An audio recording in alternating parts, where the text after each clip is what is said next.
이성리 집사님께서 또 불러주신 이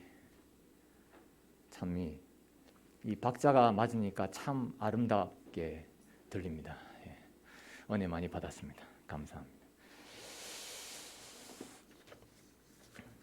이병주 목사님께서는 광고에서 말씀드렸다시피 통영의 주말 부흥회로 출타 중이십니다. 그래서 제가 이 자리에 섰습니다. 항상 세울산 교회의 성도님들의 영적 신앙을 위해서 기도해 주시는 우리 목사님을 위해서도 꼭 기도를 부탁드리겠습니다. 장로 안수를 올해 1월에 받았는데요. 아직 낯설기도 한데 이렇게 또 첫 설교를 또 맡게 되었습니다. 이런 신앙 점검을 위한 기회를 주신 주님께 감사를 드립니다.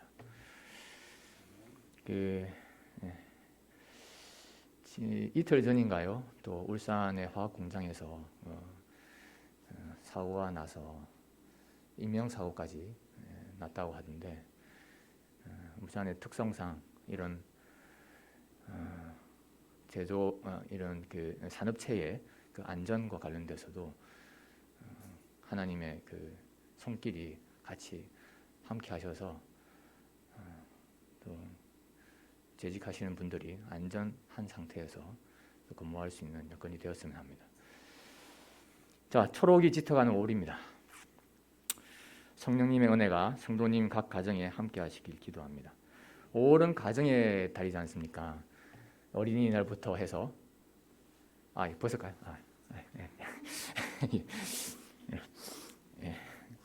어버이날, 스승의 날, 그리고 특히 오늘이 며칠이죠? 21일이 이제 둘이 하나 된다고 해서 이제 부부의 날이기도 하고, 그리고 가장 가까운 형제 자매끼리 항상 존중하고 보살피라는 의미로 또 형제 자매의 날도 있습니다. 오늘 주제는 형제 자매의 사랑, 우애, 이런 주제로 잡아봤습니다. 오늘날 형제 자매의 관계는 어떠해야 할까요? 선지자 오바댜의 묵시를 통해서 우리들에게 어떤 가르침을 주는지 알아보고자 합니다. 제게도 두 동생 가족이 있습니다. 이 설교를 준비하면서 그대들을 위한 마음이 어떠해야 할지를 또 생각하는 계기가 되었습니다. 형제를 대함에 있어가지고 교만이 아닌 겸손으로, 방관자가 아닌 보살핌으로 하라는 하나님의 말씀을 함께 나누고자 합니다. 성경은 피를 나눈 형제뿐만 아니고 신앙 공동체인 교회 안팎의 모든 하나님의 자녀들에게 형제 연합의 중요성을 강조하십니다. 마태복음에는 누구든지 하늘에 계신 내 아버지의 뜻대로 하는 자가 내 형제요 자매요라고 말씀하십니다. 형제가 연합하여 동거함이 어찌 그리 선하고 아름다운고, 경건의 형제 우애를 형제 우애에 사랑을 더하라. 그리고 형제 사랑하기를 계속하라고 권면하십니다. 하나님께서는 이렇게 아름다운 형제의 관계를 강조하는 이유는 뭘까요? 형제의 사랑이 중요하다는 것을 알려주시는 동시에 또한 이것이 쉽게 저절로 되는 일이 아니기에 우리가 잘 할 수 있을지 하나님께서는 불안하셔서일 것입니다. 형제를 대할 때 교만하고 방관한 자세를 버리라고 하십니다. 머리로만 알고 실천을 하지 않기 때문에 그렇지 않을까요? 오바댜서는 구약 전서에서 유일하게 한 장으로 이루어져 있으며 절도 21절, 한 읽으면 한 5분 정도면은 다 파악이 되는, 파악이랄까 읽을 수 있는 내용입니다. 그 선지자서입니다. 그래서 하나님께서 에돔을 공격하기 위해 열국을 모으는 일부터 시작하거든요. 그래서 이 절이 너무 짧다 보니까 약간의 서론이 필요하겠습니다. 오바댜서의 배경이 되는 장소부터 확인을 하시겠습니다.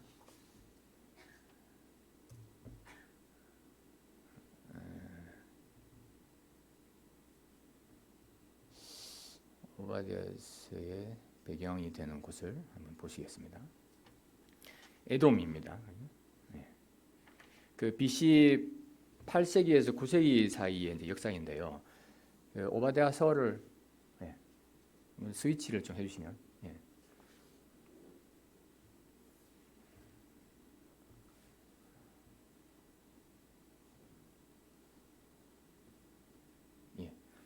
보이죠? 여기 오바댜서는 여기 지중해입니다. 아시죠? 지중해. 지중해고 여기가 아프리카 대륙이고요. 여기 보이십니까? 아프리카 대륙. 요 이쪽 예루살렘이 있고 이스라엘이 있는 이쪽의 내용인데요. 여기 보실 때 여기 사해를 좀 중심으로 해서 보시면 좋겠습니다. 사해는 염분 농도가 너무 심해가지고 그냥 뒤로 누워도 떠 있을 수 있는 그 정도의 호수가 되겠습니다. 그래서 이 사해가 이 무고동에서 한 마산 정도까지의 이 길이가 되겠습니다. 그 정도의 길이고 사해 아래 쪽이 에돔인데 이쪽이 위치를 되겠습니다. 그리고 여기 보시면은 파란색으로 했는 것이 이제 이스라엘, 북이스라엘 왕국이고요. 아래쪽은 이제 유다 왕국이 되겠습니다. 그 위쪽에는 갈릴리 호수가 있겠죠. 그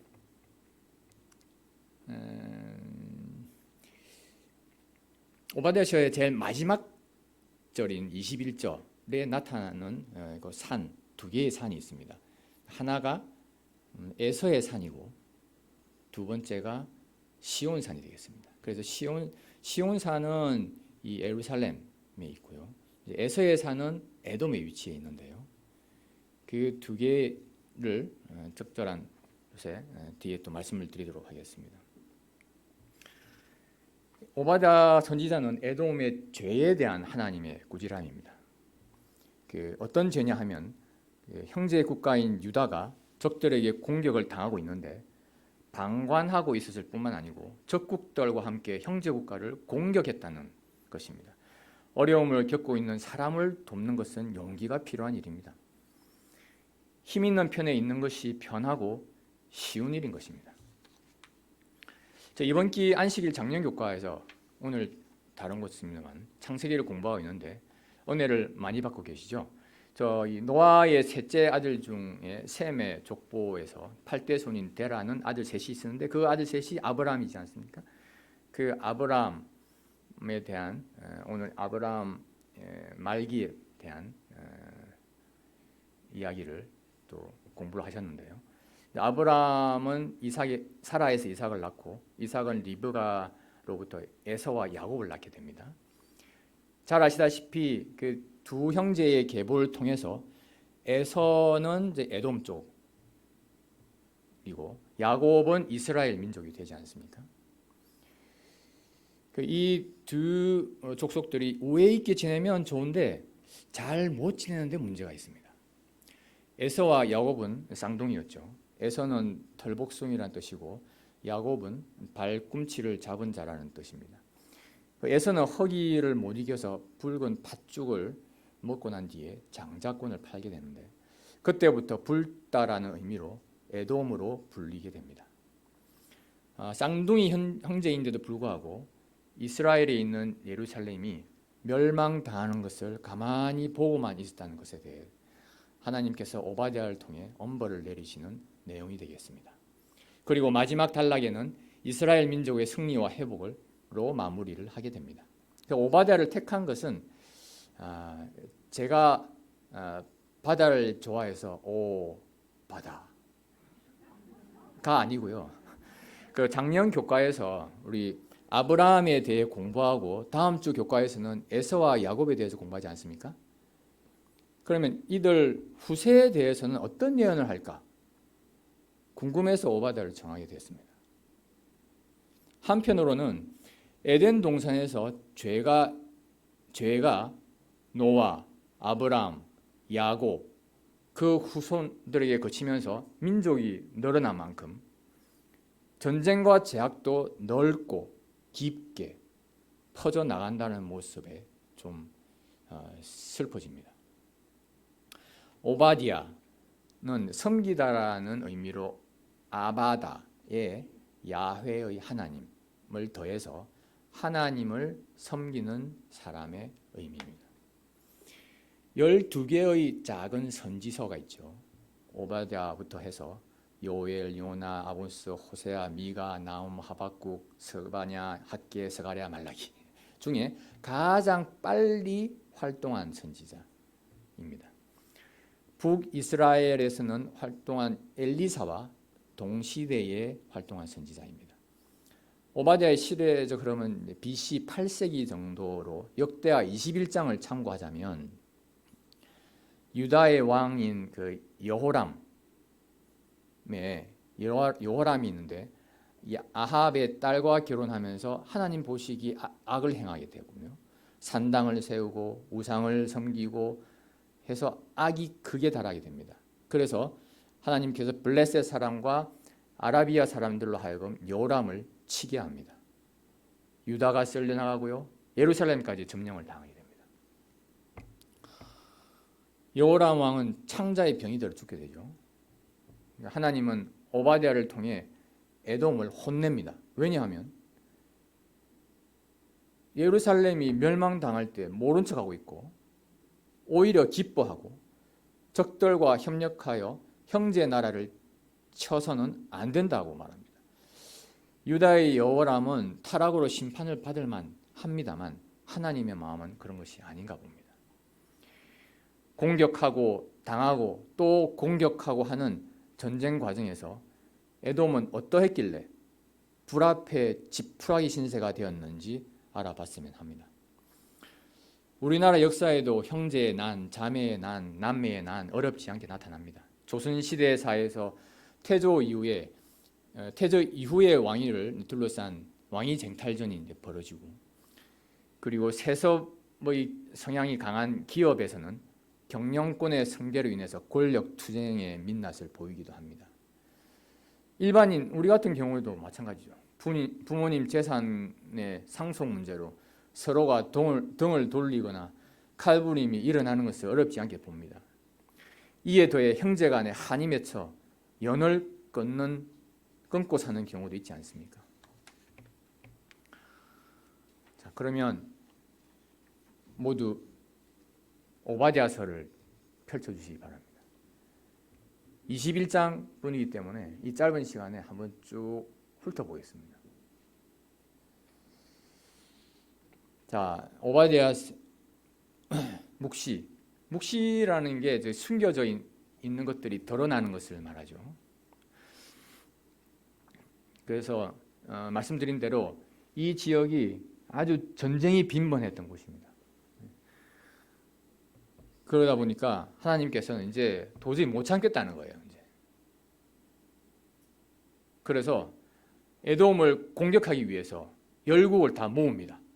그래서 1절 여호와께서 에돔에 대하여 이같이 말씀하시니라. 우리가 여호와께로 말미암아 소식을 들었나니 곧 사자가 열국 중에 보내심을 받고 이르기를 너희는 일어날지어다. 우리가 일어나 그로 더불어 싸우자 하는 것이니라. 이게 얼마나 하나님께서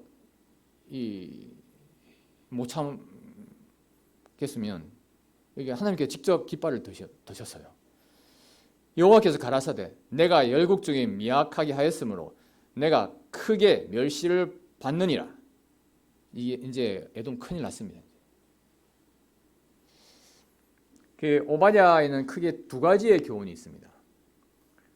전반부에는 에돔의 교만함에 대해서 이야기를 하고요.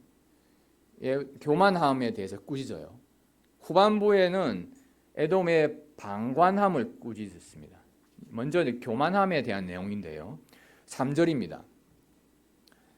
바위 틈에 거하며 높은 곳에 사는 자여, 내가 중심에 이르기를 누가 능히 나를 땅에 끌어내리겠느냐 하니 너의 중심의 교만이 너를 속였도다. 여기 바위 틈에 거하며 높은 곳에 사는 자여, 이런 거 보니까 이 에돔이 어떤 지리적 조건을 가지고 있는지 한번 살펴보겠습니다.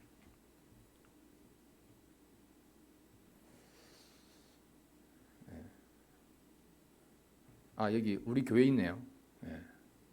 여기 우리 교회인데 옛날 건가 봅니다. 여기 골프장은 없는 거 보니까.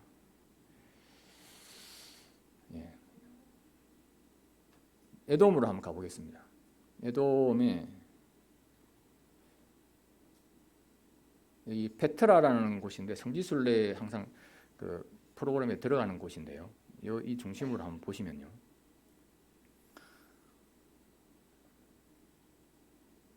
황량합니다. 그렇지만 여기 산악지대입니다. 산악지대라서 산악지대인데요. 여기 보시면 이제 절벽 이런 것들이 위치해 있고, 여기 보십시오. 적들이 이제 침입을 하기가 참 어려운 요새 같은 곳이에요. 이게 좁아가지고 뭐 위에서 절벽 위에서 이제 적을 다 보고 있으니까요. 그래서 여기 이 지역 에돔 지역이 바위 틈에 거하며 높은 곳에 사는 자여, 내가 중심에 이르기를 누가 능히 나를 땅에 끌어내리겠느냐 하니 너희 중심의 교만이 너를 속였도다. 그래서 이게가 대표적인 산 골짜기라고 합니다. 4절, 내가 독수리처럼 높이 오르며 별 사이에 깃들일지라도 내가 거기서 너를 끌어내리리라. 누구의 말씀이라고요? 이제 큰일 났습니다, 정말. 이 에돔에서 사람들은 바벨탑처럼 자기가 하나님 위로 가려고 한 것 같습니다. 잠언서의 16장 18절에 교만은 패망의 선봉이다 했습니다. 교만이 하늘 끝까지 올라가는 것이죠. 교만과 자만심이 극에 달한 상황에서 에돔은 철저히 멸망하게 됩니다. 5절, 혹시 도적이 내게 이르렀으며 강도가 밤중에 내게 이르렀을지라도 그 마음에 만족하게 취하면 그치지 아니하겠느냐? 혹시 포도를 따는 자가 내게 이르렀을지라도 그것을 얼마쯤 남기지 아니하겠느냐? 내가 어찌 그리 망하였는고? 이게 아니하였겠느냐? 이게 두 번이 나오는데 이게 수사학적 의문문입니다. 그 설득적 의문문의 형태인데요. 그러니까 강도가 집에 들어와가지고 물건을 가져갈 때 다 가져가지는 못하지 않습니까? 그래서 조금 남겨둡니다. 그리고 포도를 딸 때도 포도를 다 딸 수 있습니까? 딸 수가 없습니다. 그래도 남겨둡니다. 그런데 하나님께서 깃발을 들어버리시니까 이거 완전히 쫄딱 망한 거죠. 6절, 또 이 동맹에 대한 신뢰도 이 무너짐을 이야기합니다. 동맹이라 하면 에돔 그 주변에 자기네들 동맹이 있지 않습니까? 그러니까 에서가 어찌 그리 수탐되었으며, 수탐이란 약탈되었다는 이야기입니다. 그 감춘 보물이 어찌 그리 수탐되었는고? 너의 약조한 자들, 에서의 동맹 국가들입니다. 이제 에돔의 드로, 시몬, 암몬, 블레셋, 네, 이런 국가들인데 이들이 다 너를 쫓아 변경에 이르게 하여 너와 화목된 자들이 너를 속이고 이기며 내 식물을 먹는 자들이 내 아래 함정을 베푸니 내 마음에 지각이 없음이로다. 배반을 당한 것이죠. 배반을 당할 거고, 그리고 이 지각이 없습니다. 깨닫지도 못하는 겁니다. 자, 8절. 나 여호와가 말하노라. 그날에 내가 에돔에서 지혜 있는 자를 멸하며 에서의 산에서 지각 있는 자를 멸하지 아니하겠느냐. 그 에서의 아들 엘리바스는 요업의 세 친구 중 한 명이었죠. 여기서 말하는 에돔에서의 지혜 있는 자, 이 지혜는 실제 인간적인 지혜로 볼 수 있습니다. 인간적인 지혜는 미련하다는 것이죠. 잠언서 다시 갑니다. 여호와를 경외하는 것이 지식의 근본이거늘 미련한 자는 지혜와 훈계를 멸시하느니라. 9절. 드마는 그 에돔의 다른 표현이라고 보시면 되겠습니다. 내 용사들이 놀랄 것이라. 이로 인하여 에서의 산의 거민이 살육을 당하여 다 멸절되리라. 계속 이어서 에돔의 죄에 대한 이야기입니다. 하나님이 이제 정말 화가 났습니다. 10절 내가 내 형제 야곱에게 행한 포학을 인하여 수욕을 입고 영원히 멸절되리라. 그 에돔과 이스라엘 관계는 좋지 않았죠. 이제 출애굽 당시에 이제 출애굽 이제 지역이 이제 이렇게 되지 않습니까? 이제 이쪽에 이제 이집트고 해서 홍해를 거쳐가지고 이제 갈 곳이 이제 가나안 지역이 이 지역인데 여기는 사막이 있으니까 이렇게 들어갑니다. 아래쪽으로 갔다가 이제 위로 오는데 에돔 지역이 이 지역이거든요. 이 지역.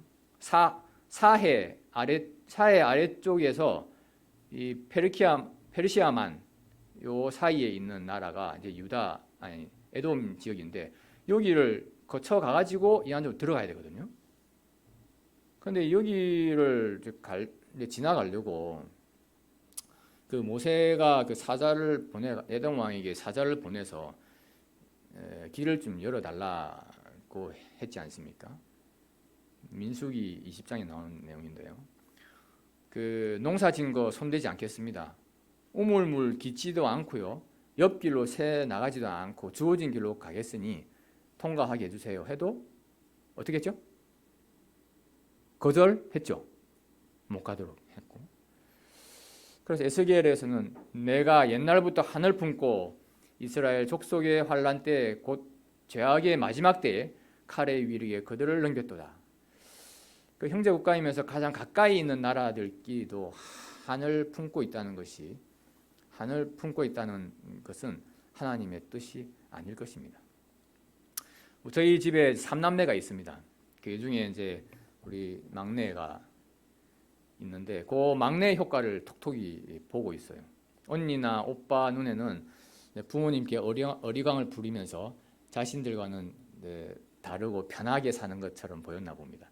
그래서 이제 막내가 무슨 일이 있어 우울해하거나 징징거리면 첫째나 둘째는 재미있는 일이 생기마냥 얼굴에 장난기가 흐르면서 그 입술에는 참을 수 없는 웃음이 삐져나옵니다.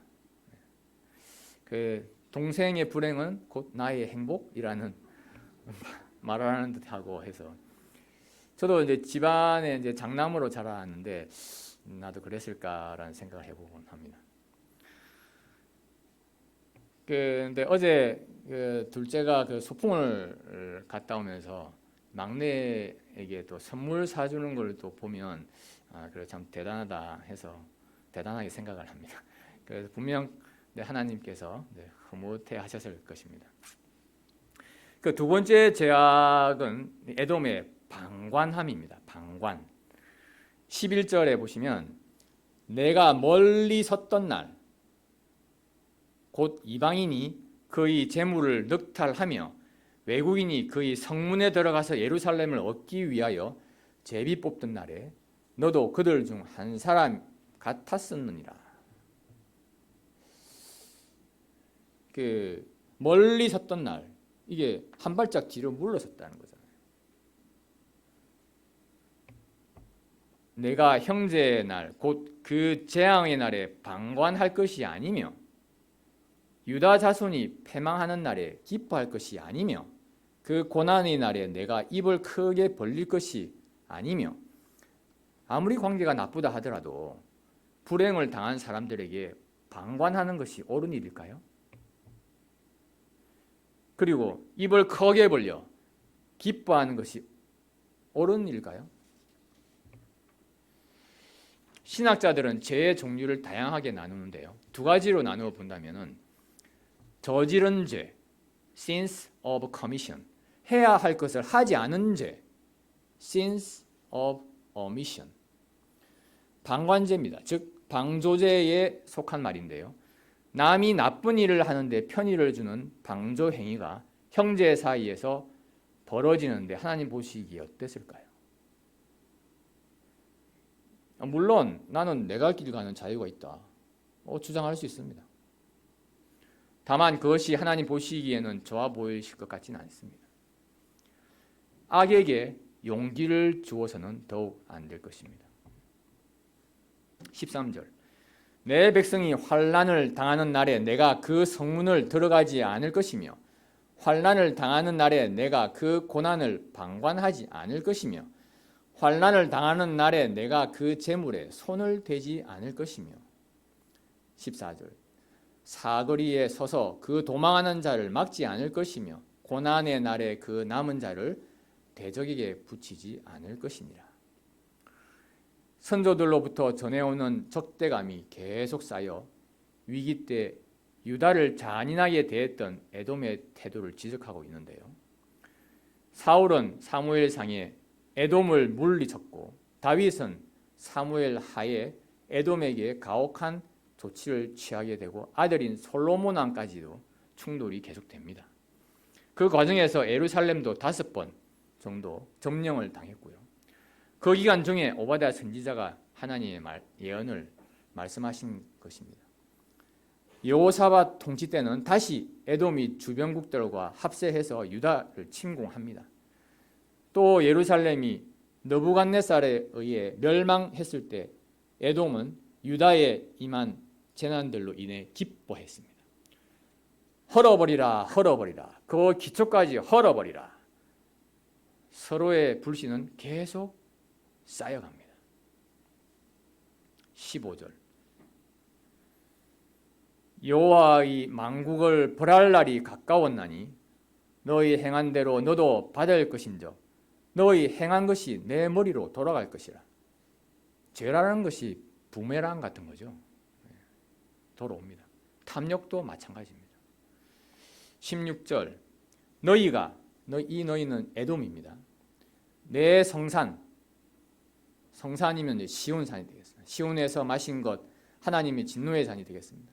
같이 만국인이 항상 마시리니 곧 마시고 삼켜서 본래 없었던 같이 되리라. 자, 그러면 이때까지 에돔의 교만과 방관에 대해서 이야기했는데요. 그러면 여기서 내 성산 시온산이 나왔으니까 시온산도 한번 볼까요? 여기가 이제 에돔 에서산이라고 하면 이제 시온산은 현재 어떤가 한번 볼까요? 시온 여기 예루살렘이 있는 이쪽입니다. 나즈막한 언덕으로 이루어져 있습니다.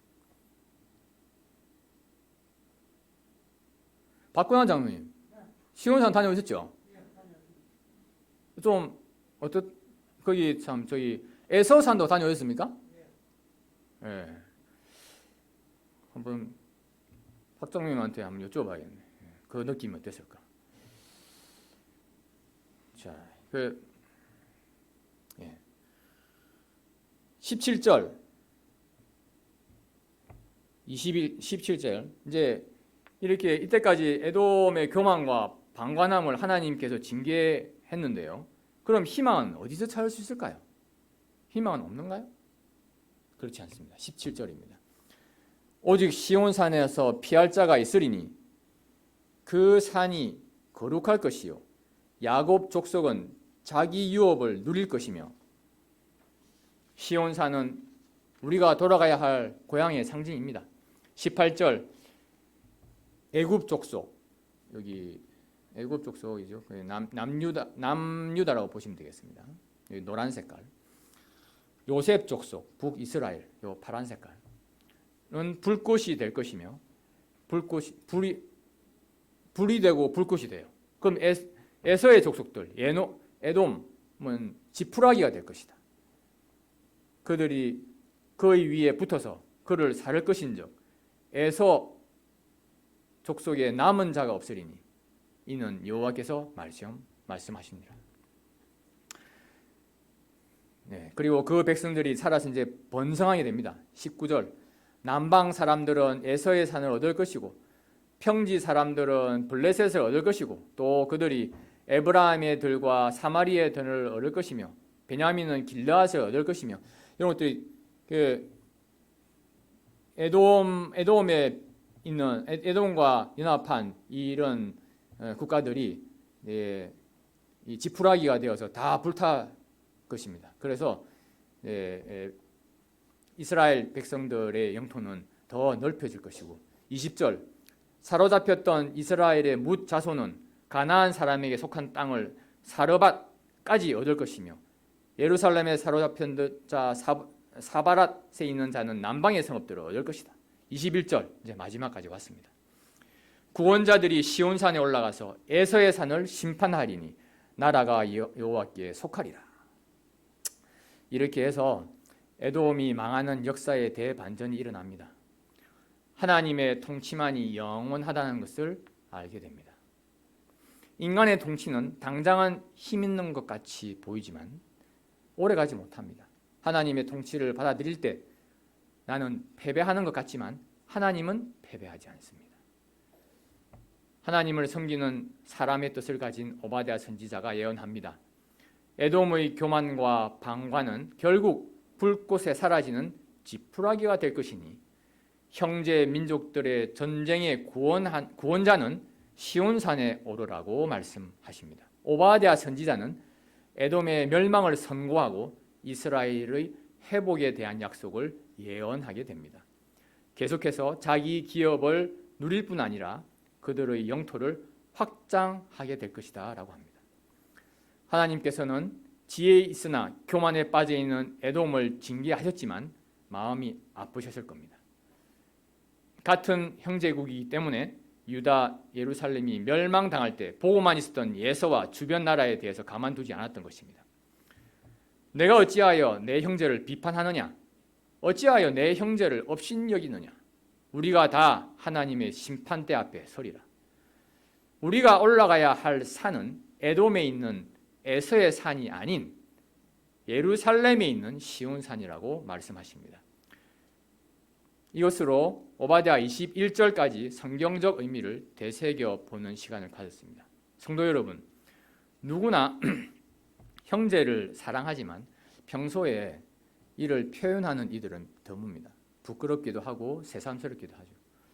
그렇기 때문에 형제의 날은 다음 주라고 합니다.